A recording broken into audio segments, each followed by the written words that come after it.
ഇപ്പൊ ഒരു മദ്രസയിൽ പഠിക്കുന്ന ഒരു മോള് 10ാം ക്ലാസ്സിലെത്തുമ്പോൾ 9ാം ക്ലാസ്സിലെത്തുമ്പോൾ ഉസ്താദ് പറയും, മോളെ ഹിജാബ് ഇടുന്ന കാലായിട്ടോ, മുഖമൊക്കെ മറക്കണം എന്ന് പറയും. ഈ കുട്ടി അങ്ങനെ ധരിക്കണം, ശരീരം മറക്കണം.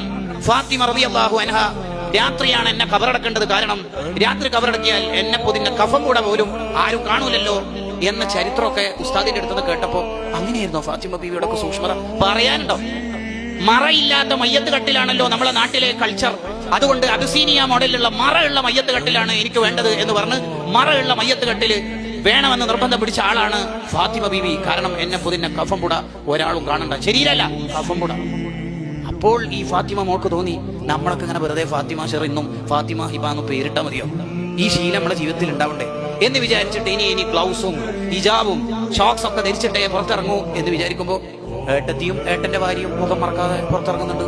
മത്സ്യം വിൽപ്പന നടത്തുന്ന ആളുടെ മുമ്പിലും ഗ്യാസ് സിലിണ്ടർ കൊണ്ടുവരുന്ന ആളുടെ മുമ്പിലും ഉമ്മ എന്തെല്ലാം വർത്താനം പറയുന്നത് കാണുന്നുണ്ട്. പിന്നെ ഈ കുട്ടി എന്താ ചെയ്യണ്ടേ? അതാണ് ഇവിടെ പറയുന്നത്. വീട്ടിൽ ഫ്രെയിം ചെയ്ത് കൊടുക്കണതാണ് കുട്ടി സ്വീകരിക്കുക. കുട്ടി അതല്ലേ സ്വീകരിക്കുക. മദ്രസയിൽ നിന്ന് പഠിക്കുന്ന അക്ഷരങ്ങളാണോ അവരുടെ ജീവിതത്തിൽ ഉണ്ടാവുക? കലാലയത്തിലെ തിയറിയാണോ ജീവിതത്തിൽ ഉണ്ടാവുക? അല്ല. വീട്ടിൽ അനുകരിക്കാൻ പറ്റുന്ന ആരെല്ലാം ഉണ്ടോ അവരുടെ ജീവിതം എന്താണോ അതാണ് ഉണ്ടാവുക. സഖാഫിന്റെ ഭാര്യക്ക് പറഞ്ഞ നിയമമൊന്നുമല്ല ഹിജാബ്. ആദ്യമൊക്കെ പഠിക്കുന്ന മോളെ കൂട്ടിയിട്ട് ഉമ്മ എവിടെങ്കിലും സഞ്ചരിക്കുകയാണെങ്കിൽ ഉമ്മക്ക് ഹിജാബ് ഇല്ല, കയ്യോറില്ല, മോക്ക് ഹിജാബ് ഉണ്ട്, കയ്യോറുണ്ട്. ഇതേത് നിയമം? ഇതേതോ നിയമം? ഇതേതാ നിയമം? അതാ അങ്ങനെ ഉണ്ടോ? 2 നിയമം, പുതിയ നിയമം പഴയ നിയമമാണോ? അതാണ് ഈ പറയണത്.